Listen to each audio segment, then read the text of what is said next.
it gets in like an engine bay in your car, you have to like be careful, blast it out. What? The poplar cotton. Yeah. Drive it nuts. I The grew snow. up with those trees. Yeah. Spring snow. Yes. But a bit more of a fire hazard. That's the trouble with it. Yeah. So welcome to Totara Estate. So we are the location where the first shipment of frozen meat left New Zealand bound for the UK in 1882, and it completely changed our economy here in New Zealand. We had been a wool exporter mainly before that, and it just opened up a new area of the economy for us, which maintains today. So our story starts in 1866. That's when the New Zealand and Australia Land Company purchased Totara Estate from two local gents, Holmes and Campbell, and it was corporate farming of its day. So they were owned by shareholders back in the UK, mainly in Scotland, and then operated here in New Zealand. They had farms between New Zealand and Australia, as the name gives. Totara Estate was one of the largest farms in their care and some of the best pastoral land, so best farmland available.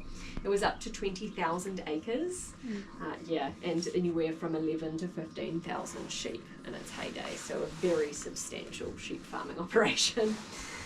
Basically everything you can see in this photo was Totara Estate. It went all the way down to Clark's Mill.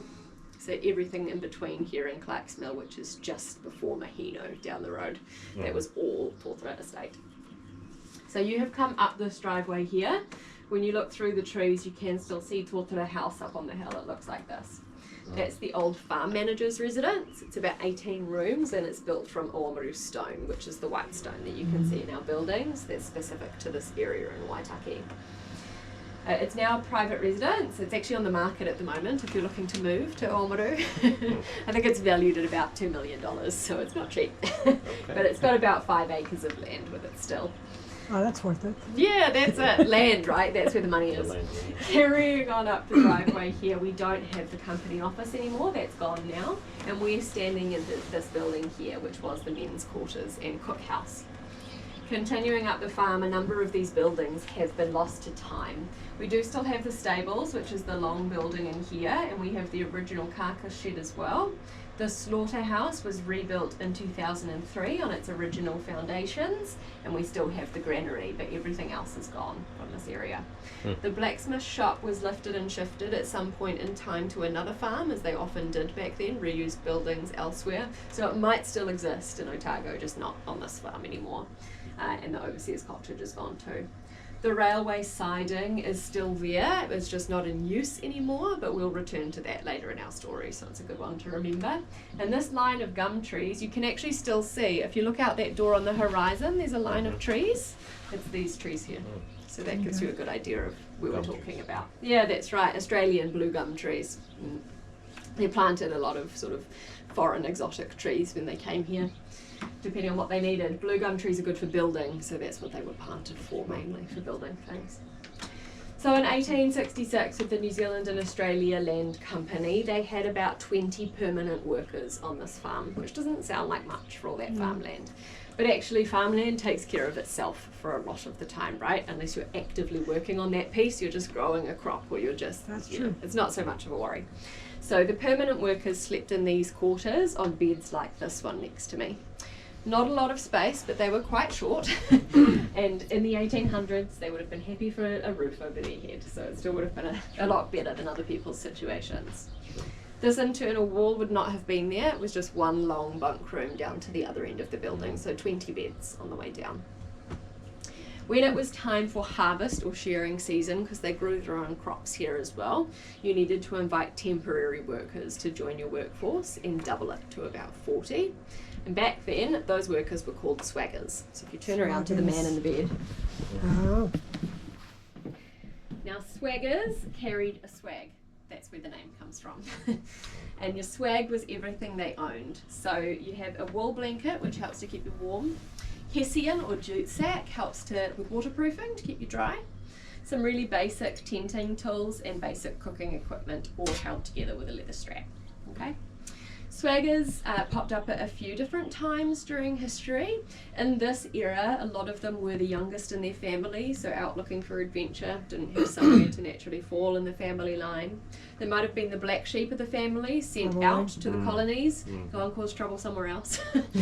They were often remittance men, so again sent to the colonies and sent money regularly by their family to keep them going, but told to stay away. Yeah. So it was an interesting time in history. But they were really, really important on a farm like this. As you know, with having 20,000 acres of farmland and 11,000 sheep, you need their help. So with a farm like this, with a long driveway, you'd put a sign on the roadside to let swaggers know that work was available, so then they could come up and look for work, and you would offer them somewhere to sleep and hot meals while they were here as well. At the end of a long day though, when it's getting cold and dark outside, even if you didn't have your sign up, you might find swaggers coming up looking for the bed and the hot meal, even without the work. So you're very much expected to provide that in those times. Some of that is that Victorian etiquette, you know, the right thing to do, but some of it is that actually if you said no, you might not have a hay barn in the morning, they would burn it down. So there's, you have to be careful with the swaggers. So swaggers walked on the roads. Unlike backpackers today who travel by vehicle a lot, these guys traveled by foot most of the time. Yeah, and they were really well known in the areas that they walked because they spent so much time around there. They were really characters. They're known for special things, each of them. One of our most famous swaggers in North Otago was the Shiner, this man here. He was an Irishman whose real name is Edmund Slattery, or Ned Slattery, and he walked our streets for 58 years, well into his 80s. So a pretty tough man. He was known as the Shiner because he was an entertaining person, but work shy. Lazy is the modern term for it. Tried his hand at a number of jobs on the farm and didn't really take to any of them. He was also known to get a shine on, which means to enjoy a drink. So he was a shiner. His big trick that he was known for was tricking the local publican when a new one came to town, so a new pub owner would come into the area. The shiner would be one of the first on his doorstep, offering stamps, government stamps, in return for a pint. They could pay with government stamps back then. And the going rate was 3 stamps for a pint. So once he had drunk the pint and was asked for payment, he would stomp his foot 3 times. 3 stamps. Oh. A bit of a trick. He only got away with that once, and then he'd be booted out, of course, and have to wait for a new owner to come to town. But he's a good, interesting man, and there's lots of books and movies written on him. I can see So that. he's very famous. Yeah. So now we have 40 odd men on site. We should offer them a meal. We'll go into the cookhouse. We try and find Kerry. Just call him out, Kerry! So this here is the cookhouse, and it looks a little bit fancier than it would have in those times because it doubles as our tea rooms now. So we like people to have a comfortable seat rather than a swagger's seat. But this man photographed on the wall here, his name is Jimmy Hoy, and he was the cook here in the mid to late 1800s. So a man of Chinese descent, he would have come to Otago with the gold rush in central Otago before he came north looking for a more permanent job. So he found his way on the farm. So he grew his own vegetables here as well. There was Jimmy's vegetable and herb garden too, so he was a good chef. And of course, sheep was always on the menu in his kitchen. So mutton is what they had back then. So with the ages, you've got lamb as the youngest, and then it goes to hogget, and then mutton. So the three stages. So mutton is an older sheep, 2 years and above, basically. Lamb is less than 1, hogget is 1 to 2. So Jimmy cooked roast mutton, mutton stew, mutton chops, anything mutton you can think of.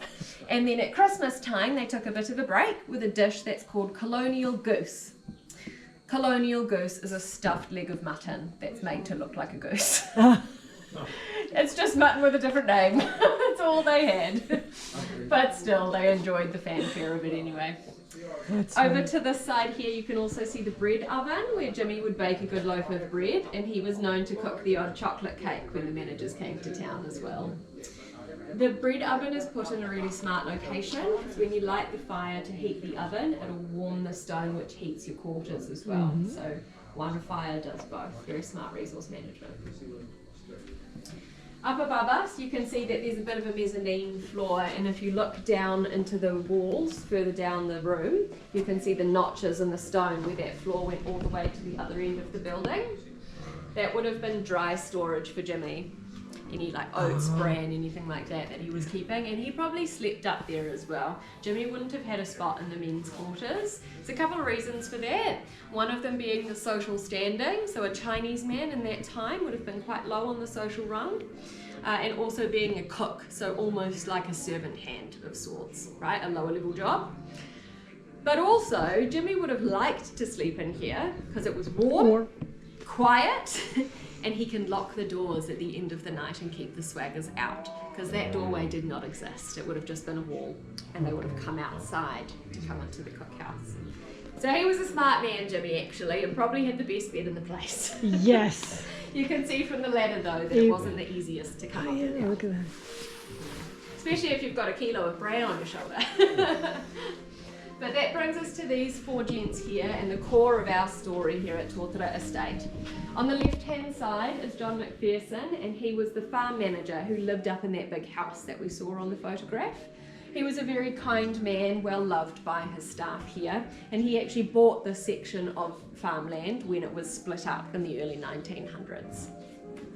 This man here is Mr. Thomas Bryden, and he was the superintendent of the company. So he made a lot of their decisions here on the ground and reported back to the shareholders and the general manager in the UK quite regularly.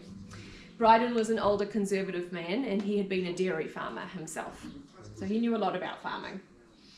In the middle here, you have Mr. William Davidson, and he was the general manager of the company based back in the UK. So he was face to face with those shareholders a lot of the time, and he was a young entrepreneur. Davidson and Bryden had a bit of a tricky relationship at times. The young entrepreneur with big ideas versus the older conservative dairy farmer who he's a bit risk averse, you know. But Bryden actually has a diary entry where he says, the problem with Mr. Davidson is he thinks he's always right, and often he is. So I think that's quite beautifully summed up. So Mr. Davidson, back in the UK, knows a few things. By the 1870s, the price of wool has dropped out of the market, and it's not a good export for us anymore. It's not earning the same amount of money it used to. There's two main reasons for that. One being that we just have too many sheep and not enough grazing for them. So the quality of the wool has dropped over the years as the population has grown of sheep. Back in the UK, they're well on the way in the Industrial Revolution, so the lower and middle class, very little money in that area. But also there's lots of other fibres available now. You've got cottons and silks and linens and all these other options that people have, so they don't have to buy wool all the time. So across here in New Zealand, not only is our sheep population way bigger than our human population, we have so many sheep, we also have a problem that means that they're wasted at the end of their life because there's not enough of us to eat the meat. So if a sheep isn't boiled down for tallow at the end of its life, so like the fat product that they use in soaps and things, they'll be driven off the cliff and into the ocean below. So not a nice ending. Obviously back in the UK, with that Industrial Revolution well on its way, they've run out of food, or running out of food and good protein for the lower and middle class. It's the opposite problem, right? If you put two and two together, it makes sense. Take our sheep, get them across, feed the masses. He hears of two brothers from Queensland, Australia, who successfully get a frozen meat shipment to the UK, but it's not a commercially viable operation, and half of it spoils on the way. So it needs to be adjusted. So he takes the idea and approaches the Bell Coleman Company, looking for refrigeration or freezing machinery that can go onto a boat. They're going to put it on a steamboat, but they quickly work out that's not a good idea because there's not enough space on the steamboat for everything they need. There's nowhere to port between here and the UK, so they can't refuel along the way. And that's where we ended up with the SS Dunedin looking the way that it did. They chartered this from the Albion shipping line. It was an immigration ship up to this point, and they corked up the hold below to create an insulated space where carcasses could be hung. Then they put a steam engine on board to operate the freezing machinery while the sails could run the boat. So very smart thinking. Here at Totara Estate in December of 1881, they erected the carcass shed and slaughterhouse, and killing began. So 240 a day was tally, quite a substantial number, and they're hung in the carcass shed overnight, which has a slatted floor and a slatted wall to let cool air circulate and start sealing the carcass. Then in the morning at about 4 a.m, they would tie them into calico sacks, put them onto spring carts, which were taken via horse to the railway siding by that line of gum trees that we saw. Then the train takes them down to Port Chalmers in Dunedin, where they're hand loaded onto the SS Dunedin and freezing begins.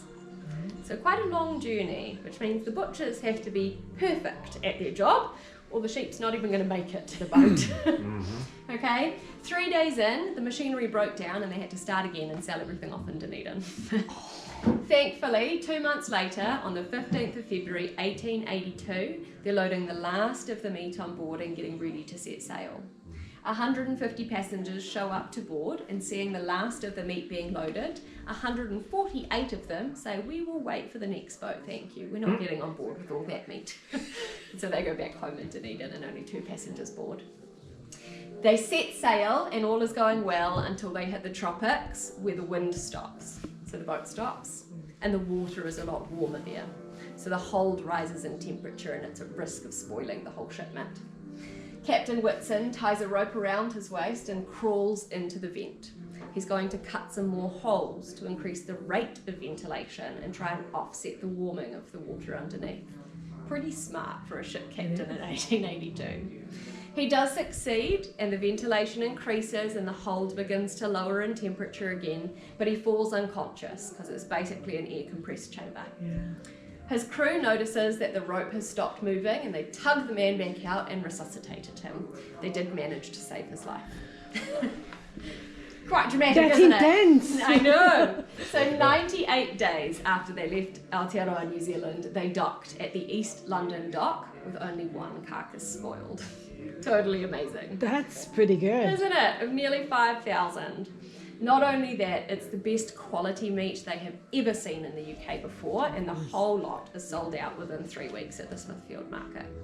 So that was a business beginning. Exactly. Yeah. Really, the rest is history, as they say. Exactly. So within just a few years, it was 20% of our GDP in New Zealand, and it holds at about 16 to 17% today. So it's still a massive economy for us. The New Zealand government at the time gave a bonus to the company for creating a new section of our economy, and the company gave a bonus to Mr. Whitson for saving the shipment. Yep. Totally agree. The SS Dunedin did 10 successful shipments before it disappeared on the 11th somewhere around Cape Horn, never to be seen again. Bit sad. And Captain Whitson passed away in Oamaru Township a number of years later. Okay. Say disappeared where? Cape Horn. Cape Horn. Yeah. So this is the routes that they would take. They just followed the westerlies. So from New Zealand, on the way in, they went around Cape Horn and up. And then on the way back, they came around this way, below Africa. So 2 different routes, basically. But just because they're on a sailboat, right? So just got to follow the wind. So Francis So come on out here. So what's interesting as well is the naval flag on the SS Dunedin. You might notice how odd it is, because it's a Union Jack sewn on a French flag, basically. Yeah. Very strange, isn't it? Yeah. Typically not 2 nations that get along very well. Not at all. So, yeah, that's it. So that was the Albion or P. Henderson Co. line, which is owned by the Albion Shipment Company. So that's not the exact flag from the Dunedin, of course, but it is from the P. Henderson and Co. line. So it was actually the flag on one of their boats. This here is just one other swagger who was famous here in North Otago. His name is Barney, or Robert Winter. Barney White Rats is what he was known as, because he had 2 white mice that he kept in his pocket and he had trained them to entertain people. They've all got things that they knew. Come on out.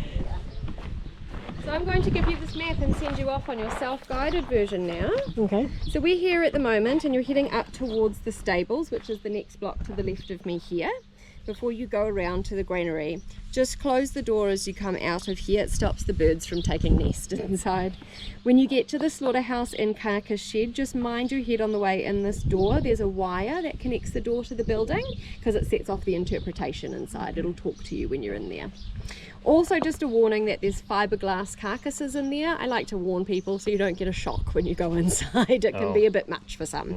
But they're just fiberglass, they're not real, okay? And then you come back around to us if you'd like to have any morning tea before you carry on. The conveniences or bathrooms, if you need them, are just at the bottom of the hill there. And if we have an emergency, you'll hear the bell ringing, lots and lots. Just meet at the golden tortoise tree in the middle there. But aside Thank you from so that, much. You're most welcome. Thank you. Enjoy. Here's another